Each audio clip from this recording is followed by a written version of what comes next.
Cuando ella muera, la casa es nuestra. La bandeja del flan tembló en mis manos y el calor de la tarde de San Bernardino de repente se sintió como un hielo en la nuca. Esa era la voz de mi única hija, planeando mi final para quedarse con mis paredes. Lo que hice después, en el silencio de mi casa esa misma noche, los dejó sin palabras y sin herencia. Quédate conmigo hasta el final de esta historia. Suscríbete, dale un like y cuéntame en los comentarios desde qué ciudad me estás viendo, si es desde tu celular, el trabajo o el sofá de tu casa. Quiero saber hasta dónde llega mi voz. Mi nombre es Margarita Rivera de Mendoza. Tengo 78 años y mis manos, aunque ahora están manchadas por la edad y la tierra de mi jardín, alguna vez fueron famosas en todo San Bernardino. Yo era costurera, de las buenas. Bordaba sueños en vestidos de novia, hilos de seda que unían vidas. Vivo en Valle de las Flores, en la casita que mi esposo Arturo construyó con sus propias manos antes de que Dios se lo llevara hace ya 10 años. Siempre he sido una mujer de pocas palabras, de gestos medidos, una que creía que el amor se demostraba con hechos, no con ruido. Quizás por eso no oí la tormenta que se formaba bajo mi propio techo. Ese domingo había comenzado como todos los domingos, con el olor a cafecito recién colado inundando la cocina. El sol de California entraba tibio por la ventana, iluminando los pétalos de los rosales que Arturo tanto amaba. Para mí, esa rutina era una forma de mantenerlo vivo. La casa era mi santuario, cada mueble de roble, cada carpetita de crochet, cada portarretrato empolvado era un ancla en mi memoria. Mi vida entera giraba en torno a la visita de mi hija, Silvia, su esposo, Ricardo, y mi nieta, Julia. Esperaba ese día toda la semana, con el corazón lleno de una alegría simple y pura. Para el almuerzo, preparé su plato favorito, arroz con pollo, una receta de mi abuela que olía a hogar, a familia, a todo lo que yo creía tener. Verlos sentados a mi mesa, riendo y compartiendo, era mi mayor recompensa. Me sentía la mujer más afortunada del mundo, una matriarca cuyo único trabajo era dar amor y mantener unida a su gente. Creía ciegamente que ese cariño era recíproco, que el respeto que me mostraban era tan sólido como las paredes de la casa que los acogía. Qué ingenua puede ser una madre. Fue mientras llevaba el flan a la terraza que mi mundo se partió en dos. Escuché la voz de Silvia, baja y cortante, hablando por teléfono con Ricardo, quien aparentemente había salido un momento. Ella creía que yo seguía en la cocina. Quédate tranquilo, mi amor, dijo, y cada palabra me golpeó como una piedra. Su salud ya no es la misma. Cuando ella muera, la casa es nuestra. Vendemos este vejestorio, pagamos las deudas y por fin salimos de este hoyo. El aire se me fue de los pulmones. La bandeja de cristal se sentía pesada, helada. El vejestorio. Yo era el vejestorio. No me moví. Me quedé paralizada detrás del rosal, escuchando el final de su conversación. No era solo la codicia por la casa lo que me dolía, era la impaciencia en su voz, el deseo frío de mi muerte disfrazado de una falsa preocupación. Mi hogar, el corazón de nuestra familia, era para ella un simple obstáculo. Mi vida no era más que una fecha de caducidad que se interponía entre ella y su libertad financiera. El flan que había preparado con tanto amor ahora me parecía un postre amargo, el final de una fiesta a la que nunca estuve realmente invitada. Regresé a la cocina. En un silencio que zumbaba en mis oídos. Coloqué la bandeja en la mesa con un cuidado exagerado, como si temiera que el más mínimo ruido pudiera romperme en 1000 pedazos. Cuando Silvia entró, sonriéndome, sentí una náusea profunda. ¿Necesitas ayuda, mamá?, preguntó, su voz ahora melosa, falsa. Le devolví una sonrisa que no me llegaba a los ojos, una máscara que me costó todas mis fuerzas sostener. No, mi amor. Todo está listo. El almuerzo continuó, pero para mí, el sabor de la comida era ceniza en mi boca. Observé a mi familia durante el resto de la tarde. Cada risa de Silvia era una daga. Cada gesto de cariño de Ricardo me parecía una actuación. Me fijé en mi nieta, Julia, una adolescente siempre pegada a su teléfono. Parecía ajena a todo, pero había una tensión en sus hombros, una forma de evitar mi mirada que antes no había notado. ¿Sabría ella algo? ¿Sería cómplice del plan de sus padres? La duda se instaló en mi pecho como una astilla de hielo, enfriando cualquier rastro de la calidez que había sentido esa mañana. Cuando se fueron, el silencio de la casa ya no era pacífico. Era opresivo, pesado, lleno del eco de las palabras de mi hija. La puerta se cerró y sentí un alivio y un pánico terribles al mismo tiempo. Estaba sola, verdaderamente sola por primera vez en mi vida. Y mientras Julia, mi nieta, me abrazaba para despedirse, vi un destello de algo en sus ojos que no supe interpretar, una sombra de culpa o de pena que me heló por dentro. Fue un instante, pero fue suficiente para confirmar que la traición era más profunda de lo que imaginaba. Caminé por las habitaciones como un fantasma. Cada objeto me recordaba a Arturo y al amor con el que construimos esta vida. Me detuve frente a nuestro retrato de bodas. Éramos tan jóvenes, llenos de sueños. ¿Qué diría él si viera en lo que se había convertido nuestra hija? ¿Se sentiría tan decepcionado como yo? La vergüenza me quemaba. Sentía que le había fallado, que no había sabido criar a una hija que valorara a él. Amor por encima del dinero. Me sentí un fracaso como madre y como esposa. La tarde se convirtió en noche. No encendí las luces. Me senté en la oscuridad, en el sillón favorito de Arturo, dejando que el dolor me envolviera. Las palabras de Silvia se repetían en mi mente una y otra vez: cuando ella muera, vendemos este vejestorio. No era solo la casa. Era yo. Mi existencia era un estorbo. Toda mi vida de sacrificios, de noches sin dormir cosiendo para pagar sus estudios, de privarme de pequeños lujos para que a ella no le faltara nada, todo se reducía a eso, un obstáculo a punto de caducar. Fue entonces que la rabia comenzó a nacer de las cenizas de mi dolor. Una rabia fría, silenciosa, una fuerza que no sabía que poseía. No iba a permitir que me pisotearan de esa manera. No iba a ser la viejita indefensa que espera su final en un rincón. Había trabajado toda mi vida, había luchado junto a mi esposo por cada ladrillo de esta casa, por cada recuerdo feliz entre estas paredes. Este lugar no era un activo financiero. Era mi dignidad, mi legado, y nadie me lo iba a arrebatar. El miedo empezó a disiparse, reemplazado por una claridad helada. Tenía que protegerme. Tenía que hacer algo. Pero, ¿qué podía hacer una mujer de 78 años contra su propia sangre? Me sentía atrapada, sin recursos, sin nadie a quien acudir. Mis amigas de toda la vida ya no estaban, y el resto de la familia vivía lejos, desconectada de nuestra realidad. Estaba sola en esta batalla, y el enemigo dormía plácidamente, soñando con mi herencia. De repente, un recuerdo lejano emergió en mi mente. Arturo, en su lecho de muerte, con la respiración débil y los ojos nublados por el dolor. Me tomó la mano, una mano que ya no tenía fuerza, y me hizo prometer algo. Sus palabras fueron un susurro, casi inaudibles, pero se grabaron en mi alma. Me habló de un sobre, escondido en el fondo de mi viejo baúl de costura, el que guardaba bajo la cama. Un sobre que solo debía abrir en la más extrema de las circunstancias.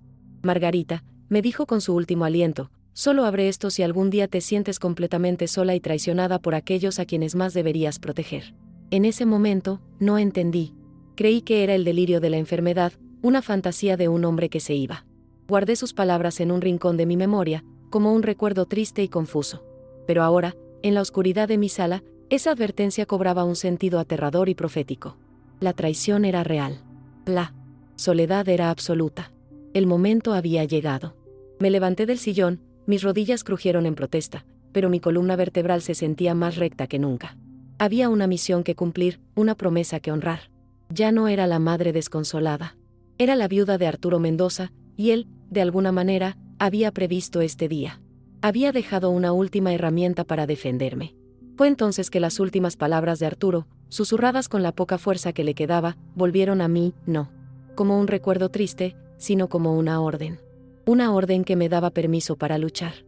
El miedo que me había paralizado se transformó en una determinación de acero. No sabía qué contenía ese sobre, pero confiaba en mi esposo. Él nunca me habría dejado desprotegida, ni siquiera desde la tumba. Entré en mi dormitorio, el corazón latiéndome con una fuerza que no sentía en años. El aire estaba cargado de una tensión palpable, como si el espíritu de Arturo estuviera allí conmigo, observando, esperando. Me arrodillé con dificultad sobre la alfombra gastada y metí las manos bajo la cama. Mis dedos rozaron la madera fría y áspera del viejo baúl donde guardaba mis tesoros, retazos de seda, hilos de oro y los recuerdos de una vida de trabajo. El baúl era pesado, lleno de historia. Lo arrastré hacia el centro de la habitación, el sonido de la madera contra el suelo fue el único ruido en toda la casa. El olor a cedro y a naftalina llenó mis fosas nasales cuando levanté la tapa. Allí estaban mis telas, mis herramientas, mi pasado. Con un cuidado reverencial, comencé a sacar los rollos de lino y los encajes, apilándolos a un lado. Cada pieza era un recuerdo, un vestido, una novia feliz. Mis manos temblaban ligeramente mientras buscaba. Sabía que había un doble fondo. Arturo lo había construido para guardar documentos importantes, decía él. Nunca le di mayor importancia. Levanté la tabla de madera falsa y allí estaba. Un sobre grande de papel manila, amarillento por el tiempo. No tenía nombre, ni dirección. Solo un sello de cera roja, brillante e intacto, con la inicial de nuestro apellido, la M de Mendoza. Lo tomé en mis manos. Era más pesado de lo que esperaba. ¿Qué podía haber dentro que justificara tanto secreto, una advertencia tan dramática? Arturo era un hombre simple, un carpintero honesto. No teníamos secretos, o eso creía yo. ¿Qué verdad tan devastadora pudo haber guardado, una que prefirió llevarse a la tumba a menos que una traición como esta la obligara a salir a la luz? Sostuve el sobre contra mi pecho. Una parte de mí tenía miedo de abrirlo. Miedo de lo que pudiera encontrar, de que la verdad destruyera no solo el futuro de Silvia, sino también la imagen idealizada que yo tenía de mi propia familia, de mi propio matrimonio. ¿Y si el secreto era sobre Arturo? ¿Podría soportar otra traición? Por un instante, la duda me hizo vacilar. Quizás era mejor dejar las cosas como estaban, sufrir en silencio. Pero entonces, la voz de Silvia volvió a mí. Mente, clara y cruel, vendemos este vejestorio. Y supe que no había opción. La ingenuidad había muerto esa tarde en el jardín. La madre que todo lo perdona había sido enterrada bajo el peso de la codicia de su hija. La mujer que sostenía ese sobre ya no era la misma. Era una mujer que exigía respuestas, que necesitaba armas para la guerra que le habían declarado sin previo aviso. Miré el sello de cera roja. Parecía un corazón detenido, y supe que al romperlo, no habría vuelta atrás para ninguno de nosotros. La decisión estaba tomada. No por venganza, sino por justicia. Por la memoria de Arturo. Por mi propia dignidad. Iba a usar lo que fuera que estuviera dentro de ese sobre, sin importar las consecuencias. Mi hija había elegido su camino. Ahora, yo tenía que elegir el mío. Con los dedos firmes, endurecidos por una resolución que no sabía que poseía, deslicé mi uña bajo el borde del sello. El papel manila era grueso, resistente. Por un segundo, me pregunté si tendría la fuerza para abrirlo, no solo física, sino emocionalmente. Respiré hondo, llenando mis pulmones con el aire viciado de la habitación y el coraje que nacía de mi dolor más profundo. Rompí el sello. El suave sonido del papel rasgándose y la cera crujiendo fue el ruido más fuerte que jamás había oído en mi vida. Retumbó en el silencio de la casa, marcando el final definitivo de la Margarita ingenua y el nacimiento de una mujer que estaba a punto de tomar el control, de reescribir el último capítulo de su propia historia. Lo que encontré dentro no solo cambió mi futuro, sino que redefinió todo mi pasado. Dentro del sobre no había un solo papel, sino varios, doblados con un cuidado que me partió el alma. El primero era una carta, escrita con la caligrafía temblorosa pero firme de Arturo. El papel olía a él, a cedro y a honestidad. Junto a la carta, había un documento legal, un título de propiedad, y debajo de todo, una fotografía en blanco y negro, pequeña y con los bordes gastados. Mi corazón se detuvo. No reconocía a la mujer ni al bebé que aparecían en ella junto a un Arturo mucho más joven, un Arturo que yo nunca conocí. El aire en la habitación se volvió denso, pesado, como si contuviera 50 años de silencio. Mis dedos, torpes por la artritis y el miedo, desdoblaron la carta. Las primeras palabras me hicieron llorar en silencio. Mi adorada Margarita, si estás leyendo esto, es porque te he fallado de la peor manera. Te he fallado al no poder protegerte de una herida que yo mismo causé. La tinta estaba ligeramente corrida en algunas partes, como si una lágrima hubiera caído sobre ella mientras escribía. Leí cada palabra como si fuera un testamento sagrado, la confesión de un hombre que yo creía conocer por completo, pero que ahora se revelaba como un extraño lleno de secretos.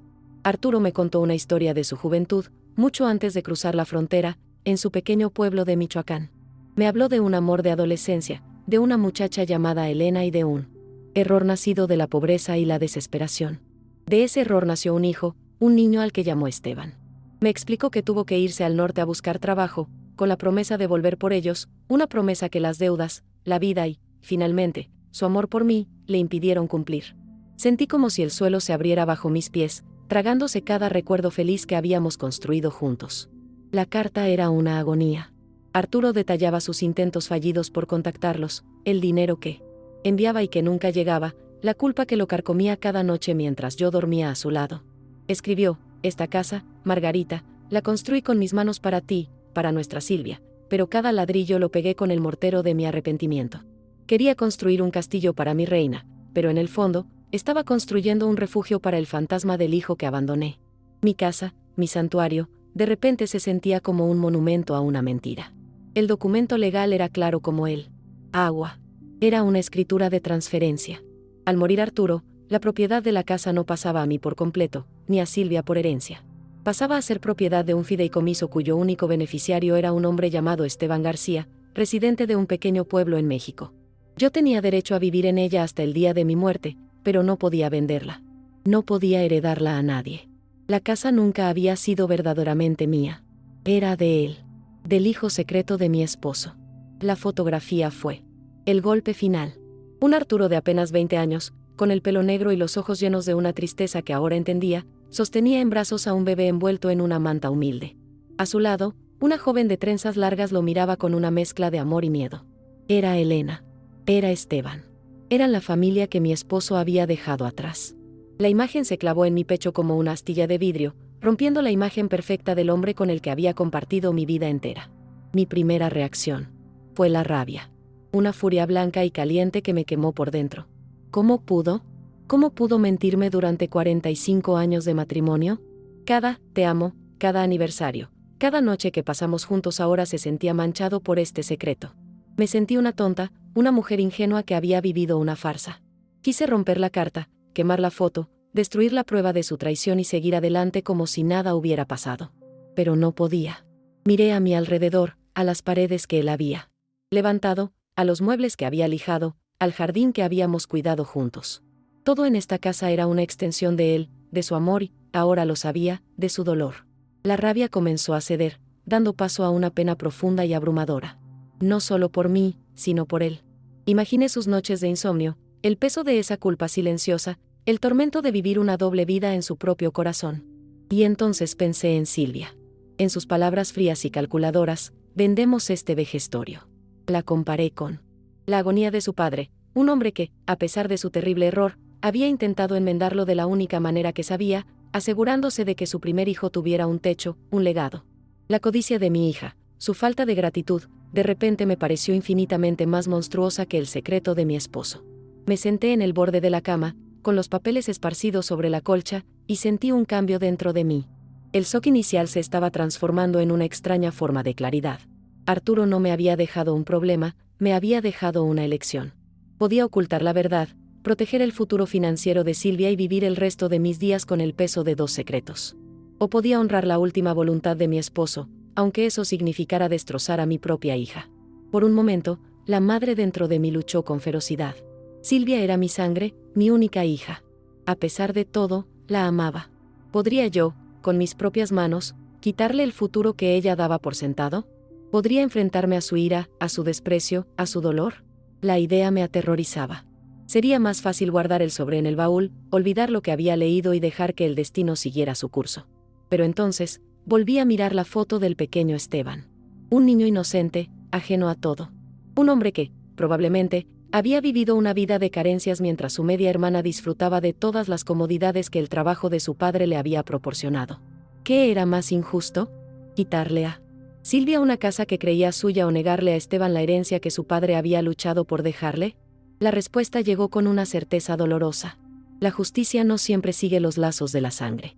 A veces, sigue los hilos del arrepentimiento y la redención. Arturo había cometido un error, sí, pero había pasado toda su vida tratando de repararlo. Mi deber como su esposa, como la mujer que lo amó a pesar de todo, no era juzgar su pasado, sino cumplir su última voluntad.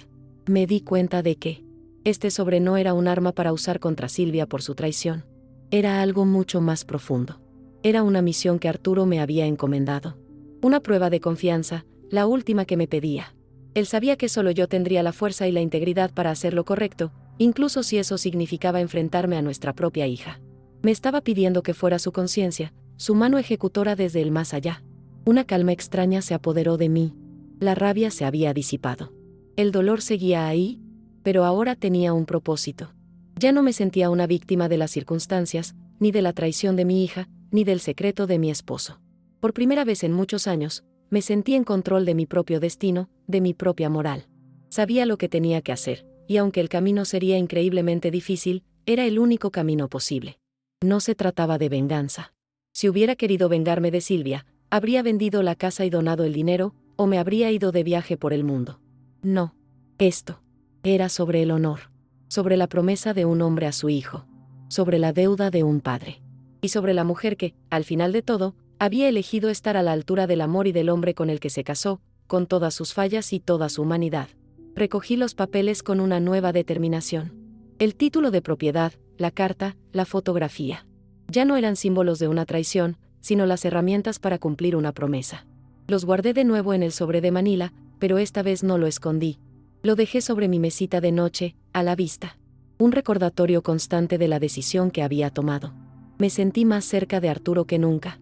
Entendí su silencio, su melancolía ocasional, el peso que llevaba en los hombros.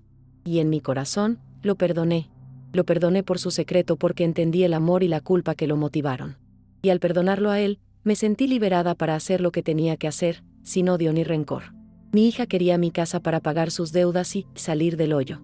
Lo que ella no sabía era que esta casa ya tenía un dueño. Un dueño que había esperado toda una vida por ella. Y yo, Margarita Rivera de Mendoza, iba a ser quien finalmente se la entregara. La lucha no había terminado, de hecho, apenas comenzaba. Pero ahora sabía de qué lado estaba. Me levanté y caminé hacia la ventana.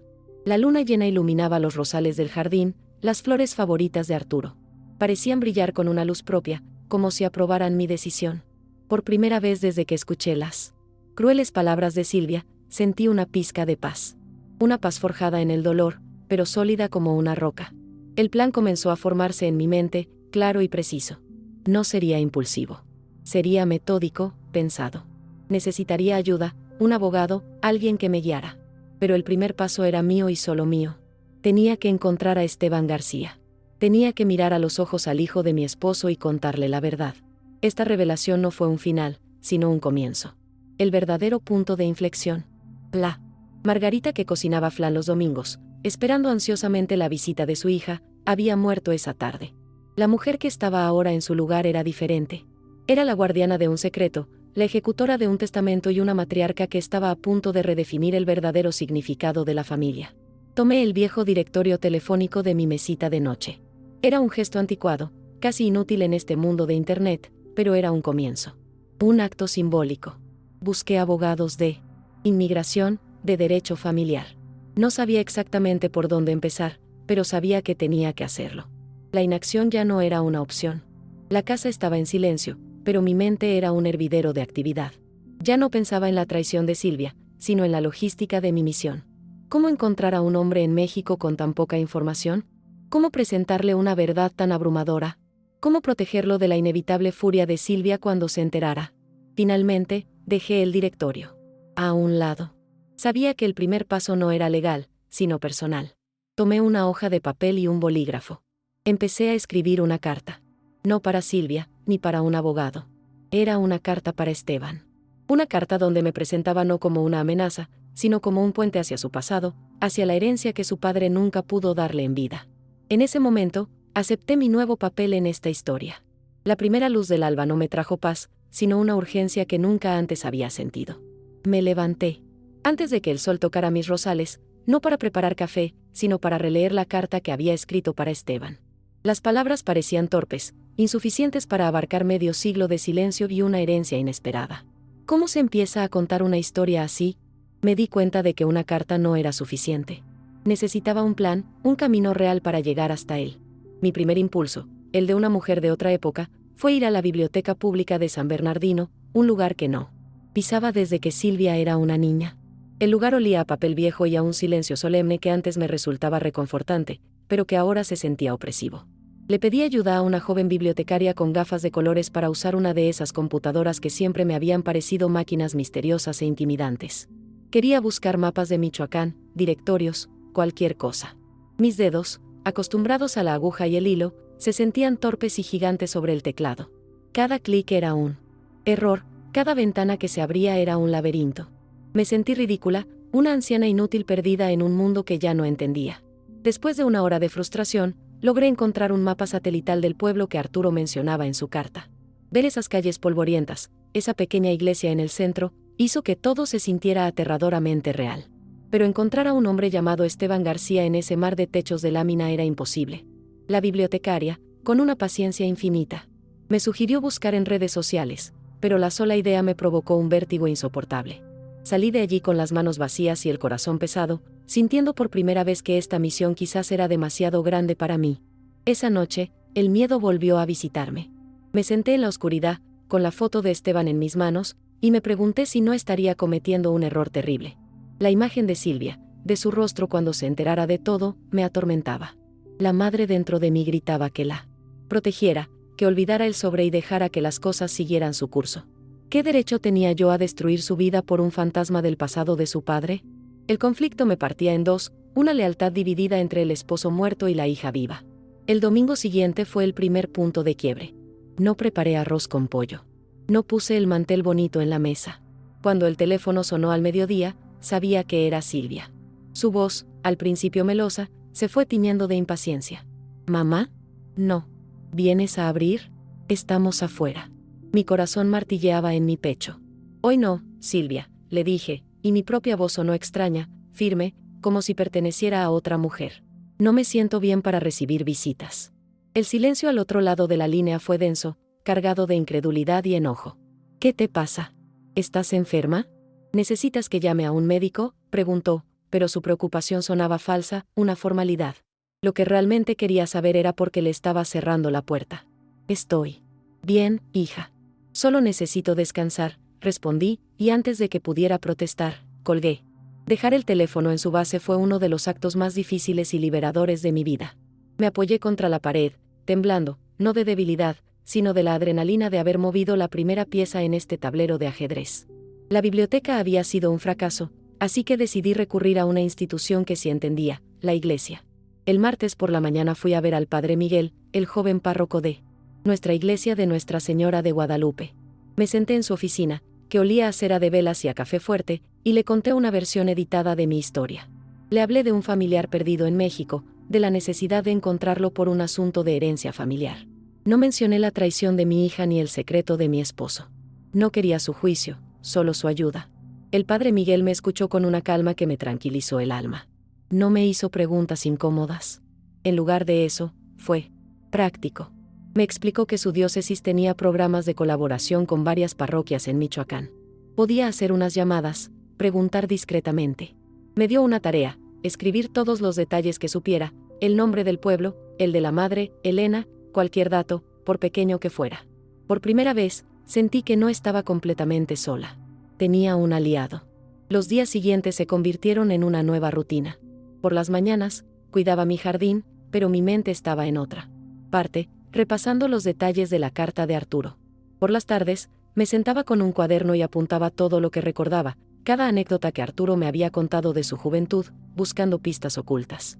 Silvia llamaba todos los días, su voz cada vez más tensa y acusadora. ¿Por qué no contestas? ¿Qué está pasando, mamá? Ricardo y yo estamos preocupados. Pero yo sabía que su preocupación no era por mi salud, sino por su herencia. Aprendí a manejar sus llamadas con una calma fría que la desarmaba. Le daba respuestas cortas, amables pero firmes.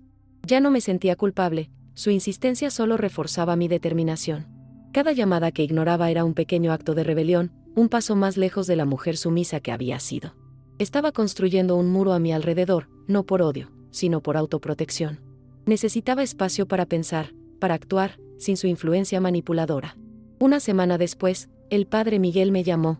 Su voz era cautelosa. Había hablado con un sacerdote en México, un hombre mayor que recordaba a la familia de Elena. Le confirmó que Elena había fallecido hacía muchos años, pero que su hijo, Esteban, seguía vivo. Se había mudado al pueblo vecino, donde trabajaba como carpintero. Mi corazón se detuvo. Carpintero. Como Arturo. La noticia me golpeó con la fuerza de una revelación divina. Era real. Él era real. El sacerdote en México no tenía un número de teléfono, pero le dio al padre Miguel la dirección del taller de carpintería y el nombre de una prima lejana de Elena que aún vivía en el pueblo original. El miedo y la emoción luchaban dentro de mí. Estaba tan cerca. Una parte de mí quería detenerse ahí, satisfecha con saber que existía.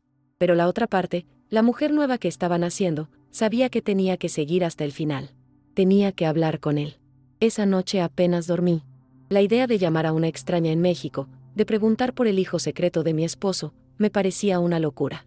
¿Y si me colgaban? Si pensaban que era una estafadora. ¿Si le causaba problemas a Esteban? Las dudas me asaltaron con una fuerza renovada, susurrándome que abandonara, que ya había hecho suficiente. Me levanté y miré mi reflejo en el espejo oscuro de la ventana. Vi a una mujer mayor, con el rostro surcado de arrugas, pero con unos ojos que brillaban con una luz que no reconocía. A la mañana siguiente, con las manos temblorosas, fui a una tienda y compré una de esas tarjetas telefónicas para llamadas internacionales que veía usar a los jornaleros. Me sentía como una espía en mi propia vida. Regresé a casa, me senté en la cocina y miré el número que el padre Miguel me había escrito en un papel. Me tomó una hora entera reunir el coraje para marcar. El sonido de cada tono de llamada retumbaba en mis oídos como un tambor. Una voz de mujer, anciana y desconfiada, contestó al otro lado. Hablé en mi mejor español, explicando torpemente quién era y por qué llamaba. Al principio, la mujer guardó silencio, un silencio largo y pesado que me heló la sangre. Pensé que me iba a colgar. Le hablé de Arturo, de su arrepentimiento, de la promesa que yo estaba tratando de cumplir. Mi voz se quebró, pero no por debilidad, sino por la sinceridad de mi misión. Hubo otro silencio, y luego, la voz de la mujer se suavizó. Yo me acuerdo de Arturito, dijo, y la forma en que pronunció su nombre me hizo llorar. Un buen muchacho que se perdió en el norte. Me confirmó que Esteban estaba bien, que era un hombre de bien, trabajador y con una familia propia. Me dijo que él no sabía nada de su padre, que Elena le había dicho que había muerto en un accidente. La revelación me dejó sin aliento. Arturo no solo lo había abandonado, sino que, para él, había estado muerto toda su vida. La mujer me prometió que hablaría con Esteban, que le explicaría la situación con cuidado. Me pidió que le diera tiempo y que la llamara de nuevo en un par de días. Cuando colgué el teléfono, sentí un agotamiento profundo, como si hubiera corrido una maratón. Pero también sentí una claridad inmensa. Ya no había dudas. Tenía que conocerlo, tenía que mirarlo a los ojos y entregarle no solo la casa, sino la verdad sobre el padre que nunca conoció. Durante los 2 días de espera, me dediqué a mi jardín con una energía renovada. Podaba las rosas, arrancaba las malas hierbas, sentía la tierra entre mis dedos. Era como si, al poner orden en mi pequeño mundo exterior, estuviera poniendo orden en mi caos interior. Ya no era la viuda de Arturo ni la madre de Silvia. Era Margarita, una mujer con un propósito que iba más allá de mi propia vida, de mi propio dolor. El viernes por la mañana, volví a llamar. Esta vez, la mujer sonaba más cálida. Me dijo que había hablado con Esteban. Al principio, él no lo podía creer, pensaba que era una broma cruel. Pero ella le mostró una vieja foto de su madre con Arturo, una foto que ella había guardado, y él empezó a entender. Estaba en shock, confundido, pero quería hablar conmigo. Me dio su número de teléfono. Sostuve ese pedazo de papel como si fuera el tesoro más grande del mundo. Esa tarde, me senté en el sillón de Arturo, con el teléfono en mi regazo. Marqué los números lentamente, cada uno un paso hacia un destino desconocido. Cuando una voz de hombre, profunda y calmada, dijo, bueno, mi corazón se detuvo por un segundo. Era una voz que nunca había oído, pero que tenía un eco familiar, un timbre que me recordaba a mi esposo. Soy Margarita, dije, y las palabras salieron con una fuerza que me sorprendió a mí misma. Hablamos durante casi una hora. Le conté todo, desde la carta de su padre hasta la traición de mi hija. Lloré, y por primera vez, sentí que él también lloraba en silencio al otro lado de la línea. No había resentimiento en su voz, solo una tristeza profunda y una curiosidad abrumadora por el padre que nunca tuvo. Me hizo preguntas sobre Arturo, sobre cómo era, qué le gustaba, si alguna vez había hablado de él. Y yo le respondí con toda la honestidad que pude.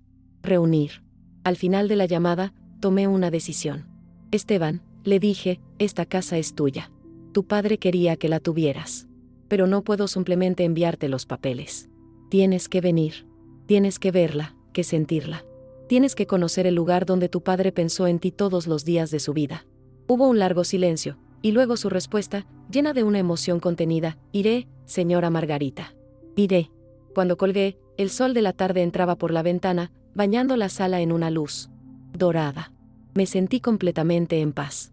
La jornada había sido aterradora, llena de dudas y obstáculos, pero la había completado.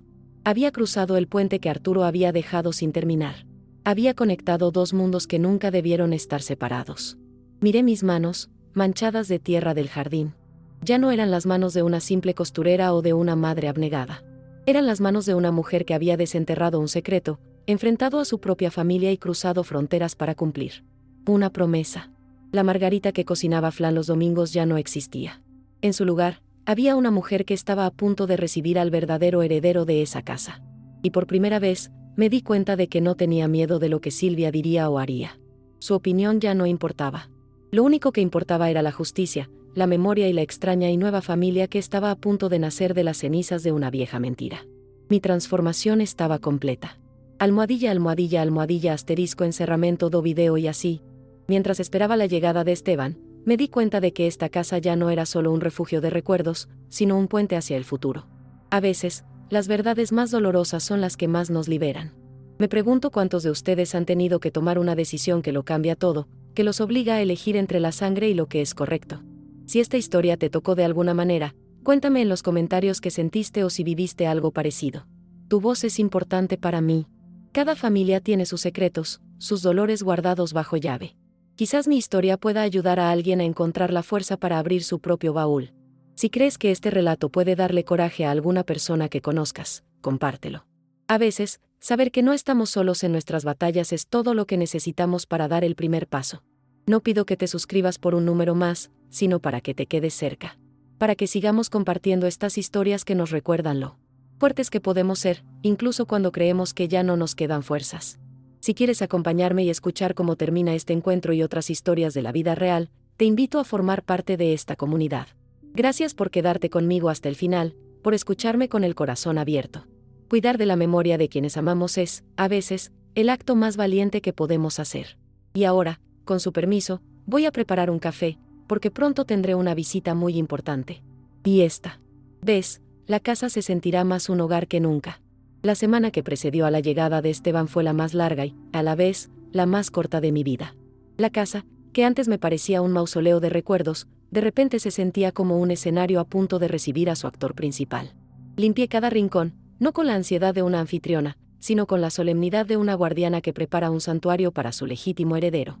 Pulí la madera de los muebles que Arturo había tallado, lavé las cortinas que mis manos habían cosido y podé los rosales hasta que el jardín pareció sonreír. No estaba preparando una visita, estaba preparando una restitución.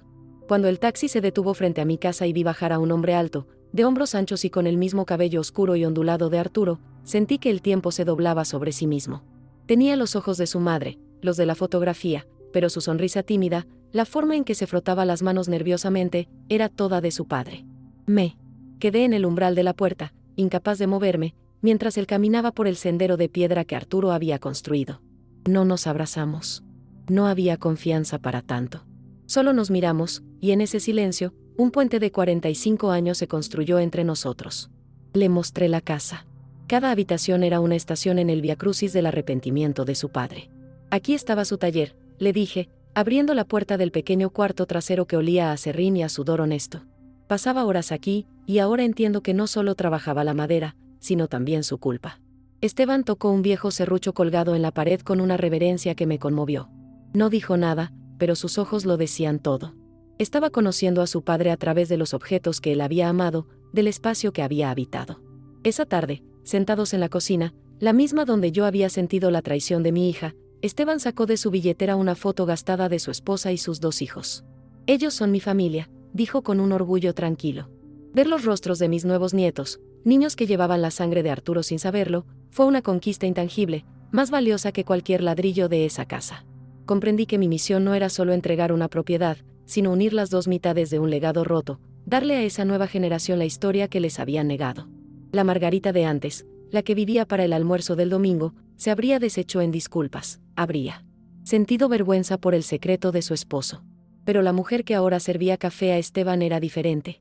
Estaba serena, firme. Era la cronista de una historia compleja, no la víctima de ella. Le hablé de Arturo no como un santo, sino como un hombre bueno que cometió un error terrible y pasó el resto de su vida tratando de enmendarlo en silencio. Mi voz no tembló. Por primera vez, yo era la dueña de la narrativa. La inevitable confrontación llegó 3 días después.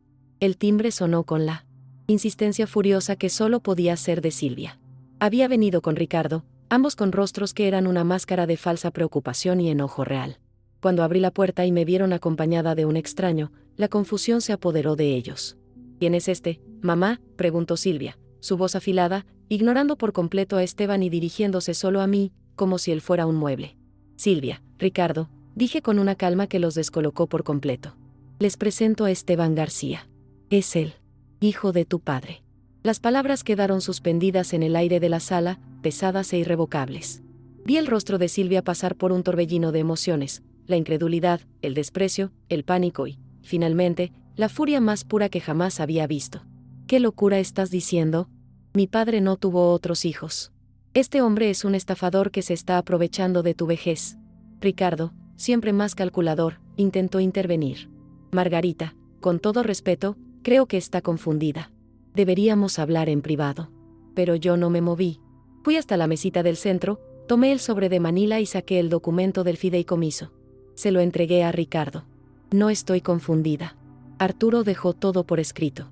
La casa es de Esteban. Yo solo tengo derecho a vivir aquí hasta que muera. Lean el papel. Está todo legal. La reacción de Silvia fue una explosión. Gritó, me acusó de haberla traicionado, de haber deshonrado la memoria de su padre con una mentira absurda. Vendemos este vejestorio, gritó, repitiendo sin saberlo las mismas palabras que habían iniciado todo esto, pero esta vez su voz estaba llena de desesperación. Fue entonces cuando me di cuenta de la inmensa distancia que nos separaba. Para ella, esa casa era dinero. Para mí, y ahora para Esteban, era honor. No voy a discutir contigo, Silvia, le dije, y mi voz era un susurro, pero cortó el aire como un cuchillo. La decisión la tomó tu padre hace muchos años, y yo solo la estoy cumpliendo. La puerta está abierta para que te vayas. El silencio que siguió fue más atronador que sus gritos. Ricardo leyó el documento, su rostro se volvió pálido. Sabía que no había nada que hacer. La ley estaba del lado de la verdad de Arturo. Se fueron dando un portazo que hizo temblar los cristales de las ventanas. Pero esta vez, el sonido no me rompió. Al contrario, me sentí liberada. Fue el sonido de una puerta cerrándose a un pasado de manipulación y falsedad. Cuando me volví, vi a Esteban mirándome, no con triunfo, sino con una profunda tristeza y un inmenso respeto. Lo siento mucho, señora Margarita, dijo. No quería causarle esto. Y en ese momento, supe que Arturo había dejado su casa en las mejores manos. Los días siguientes fueron de una calma constructiva. Con la ayuda del padre Miguel, encontramos a un abogado honesto que revisó los documentos y nos aseguró que el fideicomiso era inexpugnable. Silvia intentó llamar un par de veces, dejando mensajes llenos de amenazas y súplicas, pero yo ya no contestaba. La conquista no era solo legal, era emocional. Había recuperado mi paz, mi derecho a vivir sin ser la proveedora de los caprichos de nadie. Una semana más tarde, la esposa de Esteban, Rosa, y sus 2 hijos llegaron de México. La casa, que durante 10 años había estado sumida en el silencio de mi viudez, de repente se llenó de risas, de carreras por el pasillo, del aroma de las tortillas de maíz que Rosa cocinaba en mi cocina. Ver a mi nuevo nieto, un niño de 8 años llamado Arturo, sentado en el taller de su abuelo, tratando de lijar un trozo de madera con Esteban, fue la imagen de la redención. Mi rol en la casa cambió. Ya no era la dueña solitaria, sino la matriarca venerada. Me convertí en la abuela Margarita. Les contaba historias de su abuelo, les enseñaba los nombres de las flores del jardín. Mi antigua vida, centrada en la espera y el servicio, se había transformado en una vida de participación y alegría. Mis vecinos, al principio curiosos, empezaron a ver la luz que de nuevo emanaba de mi hogar, y sus miradas de sorpresa se convirtieron en sonrisas de admiración. A veces, por la noche, me siento en el porche y reflexiono sobre el camino recorrido. Pienso en la Margarita que temblaba detrás de un rosal, con un flan en las manos y el corazón hecho pedazos. Siento una ternura inmensa por esa mujer, por su ingenuidad y su dolor. Pero ya no soy ella. La traición de mi hija no me destruyó, me dio la vista. Me obligó a abrir un baúl que contenía no solo el secreto de mi esposo, sino también la llave de mi propia liberación. No me arrepiento de nada. Perdoné a Arturo en el momento en que entendí la profundidad de su tormento. Su secreto no nació de la malicia, sino de la debilidad y el arrepentimiento. Y a Silvia no la odio. Siento una profunda tristeza por ella. Está atrapada en un hoyo que no es financiero, sino espiritual. Le deseo que algún día encuentre una riqueza que el dinero no puede comprar, aunque sé que ya no seré yo quien se la enseñe. Mi conquista no fue quedarme con la casa. Fue entender su verdadero valor. Este hogar no es una propiedad, es un legado de amor, de arrepentimiento y, finalmente, de justicia. Al entregárselo a Esteban, no perdí nada. Al contrario, lo gané todo, una nueva familia, un propósito renovado y, lo más importante, el respeto por mí misma. Me enderecé cuando todos esperaban que me rompiera. Mucha gente cree que la vejez es una sala de espera hacia el final. Creen que nuestras voces se apagan, que nuestras decisiones ya no importan. Yo misma lo creí durante mucho tiempo. Vivía en una rutina cómoda, aceptando el cariño superficial que me daban porque temía a la soledad. Pero aprendí que la verdadera soledad no es estar sin gente, es estar sin una misma. Mi mensaje para ustedes, para cualquiera que me esté escuchando, es este: nunca es demasiado tarde para reclamar su dignidad. No importa si tienen 78 años o 25. La dignidad no es algo que se nos da, es algo que defendemos con uñas y dientes, incluso contra aquellos a quienes amamos, especialmente contra ellos si es necesario. No esperen a que una traición les rompa el corazón para empezar a vivir su verdad. Escuchen los silencios, presten atención a las miradas, valoren los hechos por encima de las palabras bonitas. El amor verdadero no te hace sentir como un obstáculo. La lealtad no planea tu final para quedarse con tus paredes. El respeto no tiene fecha de caducidad. Aprendí que la familia no siempre es la que te toca por sangre. A veces, la verdadera familia es la que construyes con los hilos del respeto mutuo y la honestidad, aunque tengas que cruzar fronteras para encontrarla. Esteban y su familia son la prueba de que las raíces de un hombre bueno, como Arturo, siempre encuentran la manera de florecer, incluso después de un largo y doloroso invierno. Miro mi jardín ahora, y ya no veo solo las rosas de Arturo. Veo las pequeñas manos de mi nieta aprendiendo a cuidarlas, y sé que el legado está a salvo. Mi conquista fue entender que el vejestorio del que hablaba mi hija no era la casa. Era el miedo que yo sentía, la sumisión en la que vivía. Y ese vejestorio, ese sí que lo vendí, muy barato, a cambio de mi libertad. No se conformen con ser un personaje secundario en el último acto de su propia vida. Tomen el guión, rómpanlo si es necesario y escriban su propio final. Un final donde la casa, su casa interior, les pertenezca por completo. Porque les aseguro que la paz que se siente al vivir en un hogar donde eres respetado, es la única herencia que de verdad importa. Y así, cada atardecer, me siento en este porche, no como la viuda de Arturo Mendoza, ni como la madre de Silvia.